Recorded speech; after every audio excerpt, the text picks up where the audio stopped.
नमस्कार, तनुजाज रेसिपीजमध्ये तुम्हा सर्वांचं स्वागत आहे. तर आज मी अतिशय टेस्टी जेवण असो किंवा टिफिन असो किंवा अगदी संध्याकाळची छोट्याशा भुकेसाठी आपण ही रेसिपी नक्की बनवू शकतो. तर लहान मुलांच्या टिफिनसाठी सुद्धा नेहमी काय वेगळं काय द्यायचं असा प्रश्न असतो, तर तुम्ही ही रेसिपी नक्की ट्राय करू शकता. तर सर्वात आधी तर मी तांदूळ आहेत, तर साधारणतः 1 कप तांदूळ स्वच्छ धुवून घेतलेत. त्यामध्ये पाणी आणि मीठ ॲड केलं आणि भात शिजवण्यासाठी ठेवून दिलं एकीकडे. आणि त्याच्यानंतर बाकीची जी तयारी आहे भातासाठीची तर ती करून घ्यायची.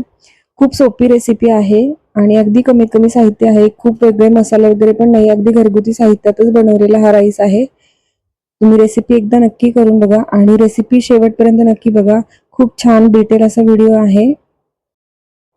तर 2 कांदे लहान साईजचे घेतलेत आणि आपल्याला कांदा जो आहे तर तो बघू शकता व्हिडिओमध्ये दाखवल्याप्रमाणे उभा पातळ स्लाइसेस, जसे आपण कांदा भजी बनवण्यासाठी उभे काप करतो पातळ असे, तर तसा कांदा आपल्याला चिरून घ्यायचा आहे.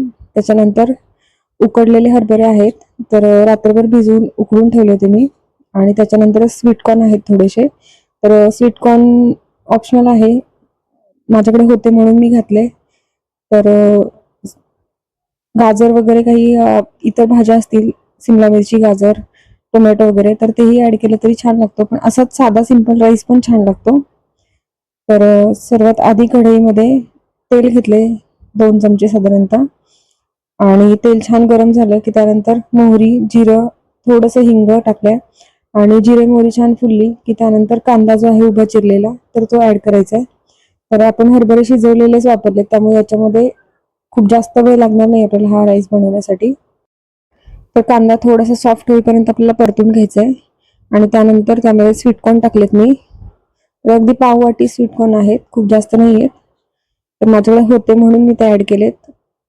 नाहीतर अगदी मेन इन्ग्रेडियंट म्हणजे ह्याच्यामध्ये हरभरे आहे. हरभऱ्याचाच हा मी सगळ्यात सुरुवातीला भात बनवला होता. खूप सर्वांना आवडला म्हणून मी आज परत एकदा ट्राय केला होता आणि त्याचा व्हिडिओ पण घेतला. तर थोडेसे स्वीटकॉर्न जे आहेत तर ते फुलले ना की त्यानंतर त्यामध्ये शिजवलेले हरभरे आहेत तर ते टाकायचे आणि ते फक्त मिक्स करायचे. आपल्याला जास्त वेळ परतायची बिलकुल आवश्यकता नाहीये.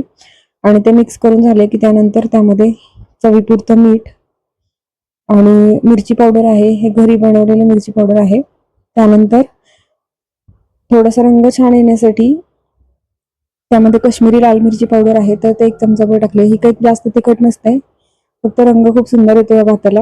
त्यानंतर साधारणतः 1 चमचाभर धने जिरे पावडर आहे, हळद आहे आणि आता हे सर्व कोरडे मसाले आहेत. तर या भाज्यांमध्ये छान असे परतून घ्यायचे एखादा मिनिटपर्यंत. आणि टेस्टसाठी मी याच्यामध्ये पावभाजी मसाला टाकलाय. तुम्ही गरम मसाला किंवा कोणताही तुम्हाला आवडत असेल तर तो मसाला, मॅगी मसाला वगैरे ॲड केला तरी पण चालेल.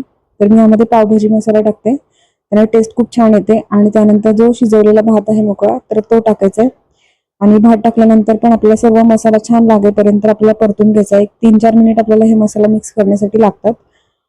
आणि छान असा आपला राईस आहे तर तो तयार आहे. जर आजची रेसिपी तुम्हाला आवडली असेल तर रेसिपीला नक्की लाईक करा, कमेंट करा, शेअर करा आणि तनुजाच रेसिपीला सबस्क्राईब केलं नसेल तर नक्की सबस्क्राईब करा आणि बेल आयकॉनवर क्लिक करा, जेणेकरून येणाऱ्या ज्या नवीन रेसिपीज आहेत तर त्याचं नोटिफिकेशन तुम्हाला सर्वात आधी मिळतील.